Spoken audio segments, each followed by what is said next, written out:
What's up, everybody? Rasati out here in Singapore. It is your girl back again. It's still Saturday over here. It's about 2:20 in the afternoon, and bit of an emotional moment because I realized yet another another something about me. And even though I didn't name it, I wanted to talk to you about it. So, for those of you who know, obviously Lady Gaga is an alter ego for Stephanie, and Sasha Fierce is an alter ego for Beyonce, and everybody has their coping mechanism. And even though I seem to be strong and resilient, there are pieces of me that I still keep hidden to myself because I don't think people would understand or approve of the way that I think or the things that I think about. I think I mentioned this back in the journaling episode that there's a reason that I don't journal anymore. It's because I was always afraid that somebody would come up and read my journal and then be like, oh my God, what is wrong with you? So it is always a moment where I'm worried what people will think. And usually I'll power through it. Usually I will like just push myself through, find a way to, to get to that next place where I need to be or whatever, but it's not without some help. A lot of times I have to conjure up this idea of who I think I should be, the strongest, most powerful version of me. Usually when it comes down to friends and relationships, I try to be as open and as honest and vulnerable as I can be because I think that's the best way for me to actually serve you, the best way for me to show up for you. But in those moments, there are spaces where I feel like I have said too much, or maybe I've opened up way more than I should have. There are things that I think that I should have kept to myself, and I worry. I worry that I will be judged in those moments. I worry that it will leak out that I'm not perfect, that I don't have it all together all the time. And especially when I started this entrepreneurial journey, I was really terrified that people would look at me and be like, well, how is she qualified to teach anyone anything? Because she still goes through these things. She still suffers through, moments of self-confidence that should be there but isn't, moments where she feels like a complete and utter imposter, moments where she is talking about something that she doesn't seem to quite have a grasp on. And I worry about those things. But ultimately, I know that my heart is in the right place. I know that I'm supposed to be where I am. I know that I'm helping the best way that I know how. And it took, I don't know, it took almost 40 years for me to get to this place where I feel good about myself, even if I am prone to breaking at the seams, even if I am still weak in places, even if I am still making some of those mistakes I wish I hadn't been anymore. But the idea of this alter ego, this version of me that is strong and resilient, this version of me that could never possibly make those same mistakes that I made back in my former relationships or as a high school teenager or even as a young girl where I was constantly ridiculed and corrected because I just didn't measure up to the idea of what an Asian female should be, especially one that was raised in a Hindu Tamil family. So I had a lot to reconcile. And what I realized was in the process of forgiving, I also had to forgive that version of me that was prone to making those mistakes, that allowed some of those things to happen. I know I talk a lot about boundaries and how you need to understand that what you're going through right now is something that you allowed at some point, something that you asked for at some point, and whether you allowed it to get to this place where it no longer feels good or not, whether you believe that or not, it is in your power to change.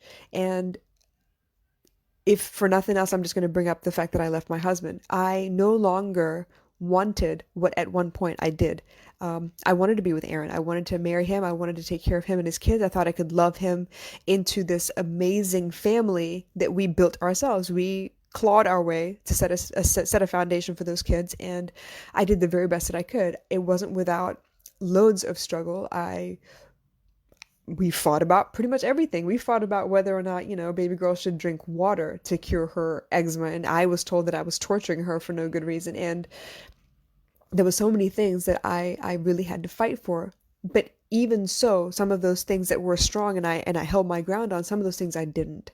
I didn't have the strength to say no to abortion. I didn't have the strength to stand up for, my children, for my stepchildren, for my family, for the things I thought that were real and important to me. I didn't have the chance or the courage to do those things.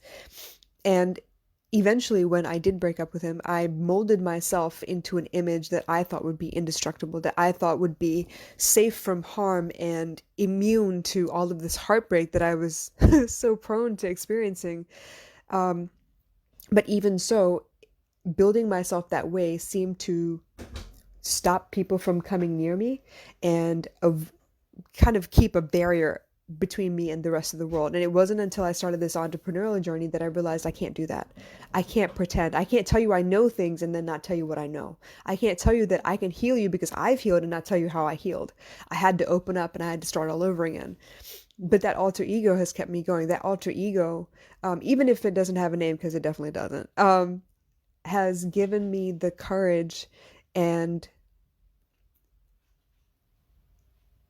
I don't even know what to call it. It's not fortitude, it's not longevity. It's more like when I think of this aspect, it's almost like naming what it is that cross country runners have as far as okay, stamina. That's what it is, stamina.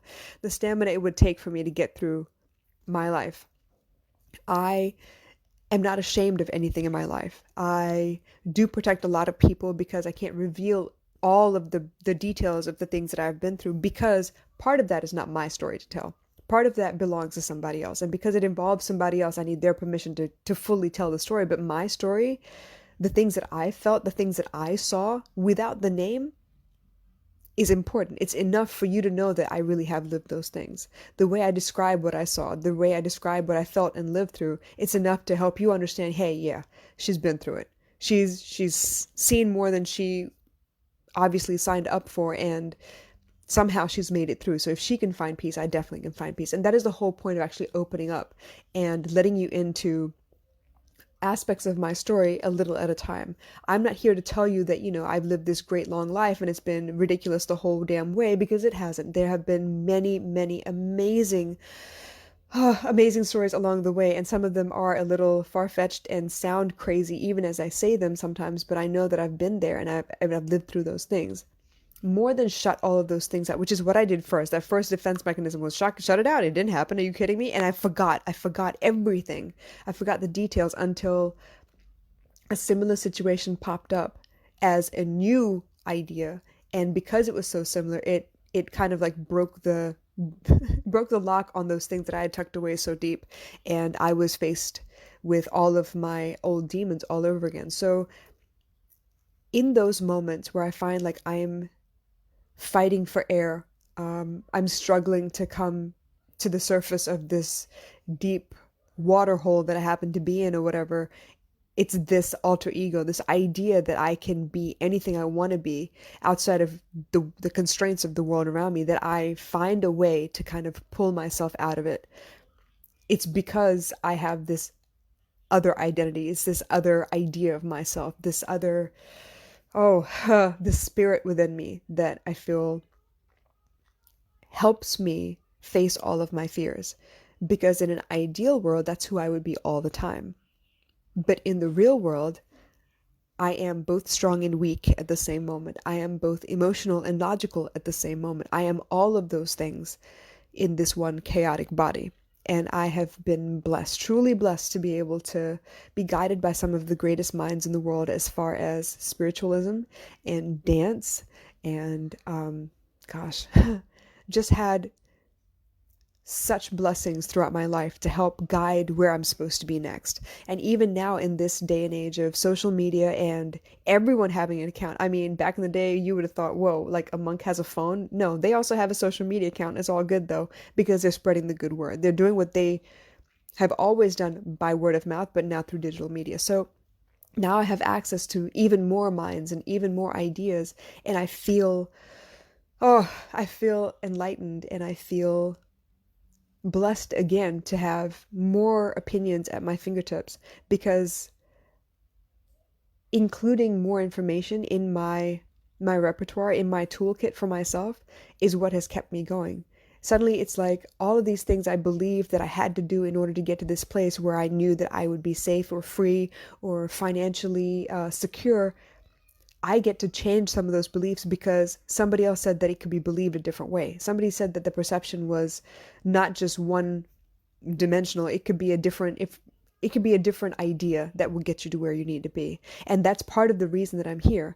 I need you to understand whatever beliefs you've always had. I get it. It's always been that way. You believe this wholeheartedly. This is the rule, the programming that you use to run your life with. But I know in my life, There have been so many moments where it's like a paradigm shift, and I had to reprogram myself because the old one just didn't work anymore. Not in the things that I was seeing, not in the things that I was facing. I had to have new programming, and so I updated.